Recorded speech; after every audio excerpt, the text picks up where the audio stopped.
இயேசு சிலுவையில் உங்களுக்காக எல்லாவற்றையும் செய்து முடித்துவிட்டார். கடவுள் ஆதாமையும் ஏவாளையும் படைத்தார். ஆனால் ஆதாம் பாவம் செய்தபோது பாவம் உலகிற்குள் நுழைந்தது. நம்மீது கொண்ட ஆழ்ந்த அன்பினால் கடவுளாகிய இயேசு ஒரு மனிதனாக பூமிக்கு வந்து அனைத்து மக்களுக்காகவும் சிலுவையில் தனது உயிரை கொடுத்தார். பாவ மன்னிப்பை கொண்டு வருவதற்காக அவரது தூய்மையான பாவமற்ற இரத்தம் சிந்தப்பட்டது.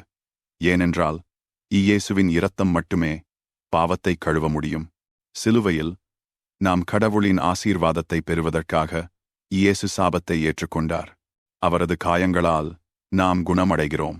மேலும் அவரது தியாகத்தின் மூலம் நாம் குணமடைகிறோம்.